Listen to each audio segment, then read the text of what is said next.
Good morning विद्यार्थी मित्रों। कक्षा 12 विषय भूगोल पाठ 9 प्राकृतिक संसाधन। इस वीडियो में हम लोग जलीय संसाधन के बारे में जानेंगे। जल या मानव जीवन की खूब महत्वपूर्ण आवश्यकता है। जल के बिना जीवन संभव नहीं है। जल प्राप्त करने के 3 स्रोत हैं। पहला है विष्टीय जल, दूसरा है पृष्ठीय जल जिसे सतह का जल भी कहते हैं, और तीसरा है भूमिगत जल। सबसे पहले हम लोग विष्टीय जल के बारे में जानेंगे। वर्षा और हिमवर्षा द्वारा पृथ्वी की सतह को पानी मिलता है। गुयाना, हवाई टापुओं और भारत के मेघालय में सबसे अधिक वर्षा होती है, जबकि Chile, Libya, Egypt, Sweden, Namibia के कुछ प्रदेशों में बहुत ही कम वर्षा होती है। भारत में पूर्ववर्ती और पश्चिमी घाट के किनारे के प्रदेशों में सामान्य से अधिक वर्षा होती है। विश्व में ऐसे कितने ही प्रदेश हैं जिसका अर्थतंत्र केवल विष्टीय जल आधारित आकाशीय खेती पर ही निर्भर है। जैसा कि मैंने आपको ऊपर बताया कि बहुत से क्षेत्रों में अधिक वर्षा होती है तो बहुत से क्षेत्रों में कम वर्षा होती है। तो किसी किसी क्षेत्र में इतनी अधिक वर्षा होती है कि वहां पर खेती संभव नहीं हो पाती, और किसी प्रदेश में कम वर्षा होने से जो बरसात का पानी है उसे एकत्र करके खेती की जाती, जिसे हम कह सकते हैं कि वर्षा और हिमवर्षा द्वारा पृथ्वी की सतह को जो पानी मिलता है उसे संग्रह करके लोग खेती करते हैं, जिससे अर्थतंत्र केवल विष्टीय जल आधारित आकाशीय खेती पर निर्भर है। दूसरा हमारा है पृष्ठीय जल, जिसे हम लोग सतह का जल कहते हैं। बरसात का पानी नदियों एवं झरनों के रूप में पृथ्वी की सतह पर प्रवाहित होता है। तालाबों एवं सरोवरों में बरसात का पानी संग्रह होता है। इस प्रकार सतह पर संग्रह हुआ जल समूह के स्वरूप को सतह का जल कहते हैं। कहने का अर्थ है कि नदी, झरने, तालाब या सरोवरों में जो पानी एकत्र होता है उसे हम लोग सतह का जल या पृष्ठीय जल के नाम से जानते हैं। अतिवृष्टि वाले प्रदेशों में पृष्ठीय जल भंडार अधिक होता है। सतह जल अर्थव्यवस्था और पारिस्थितिक तंत्र को बनाए रखने में बहुत ही महत्वपूर्ण भूमिका स्थापित करता है।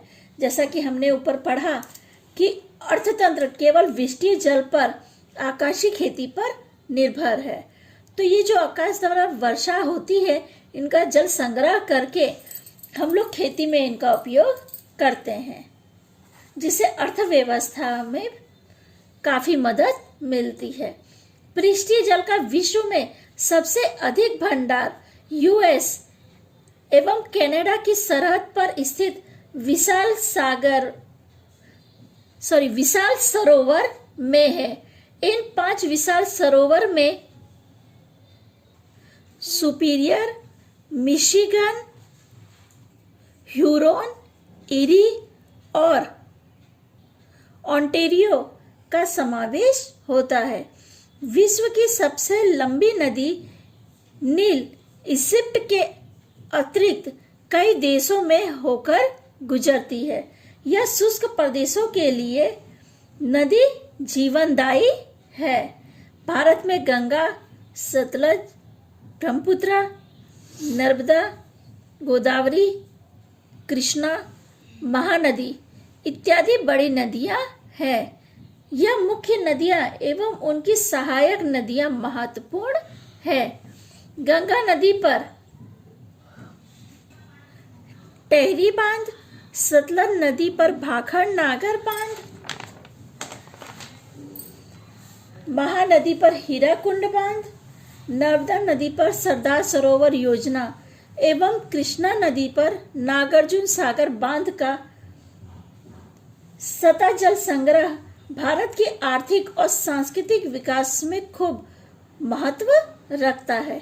ये सारे के सारे बांध बड़ी बड़ी नदियों पे बांधे गए हैं, जिससे पानी को एकत्र करके पूरे वर्ष भर के लिए खेती के लिए और पीने के लिए पानी के कमी को पूरा किया जा सके।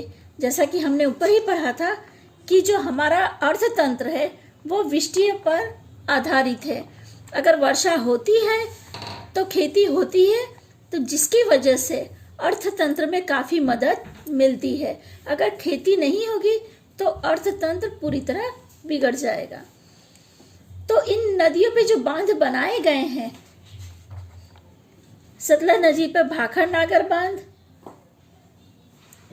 महानदी पर हीराकुंड बांध, नर्मदा नदी पर सरदार सरोवर और कृष्णा नदी पर नागार्जुन बांध, ये सारे बांध के जरिए पानी को एकत्र करके रखा जाता है, जिससे जब वर्षा नहीं होती तो इनके जरिए खेती के लिए पानी और पीने के लिए पानी की कमी को पूरा किया जा सके।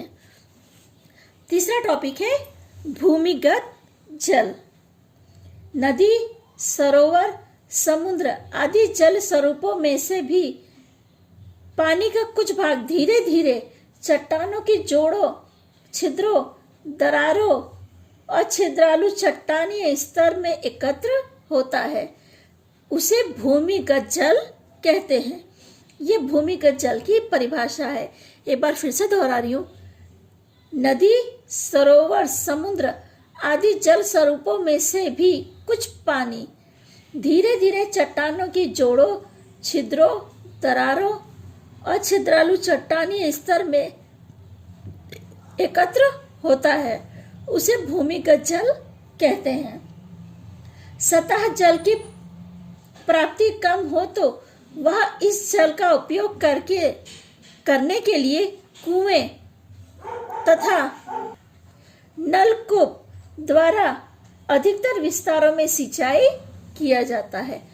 भूमिगत जल यानी भूमि के अंदर जो पानी उतरता है उसका उपयोग के लिए कुएं या नलकूप के द्वारा उनका सिंचाई के लिए उन पानियों को उपयोग में लिया जाता है। इन तीनों जो स्रोत हैं इनके जरिए पानी की कमी को पूरा किया जाता है, या ये तीनों स्रोतों के ज़्यादा पानी की कमी जो है वो पूरी होती है। पानी जनजीवन के लिए महत्वपूर्ण है। जल ये मानव जीवन के लिए बहुत ज़्यादा उपयोगी है। ठीक है विद्यार्थी मित्रों, आगे की चर्चा हम लोग अगले वीडियो में करेंगे।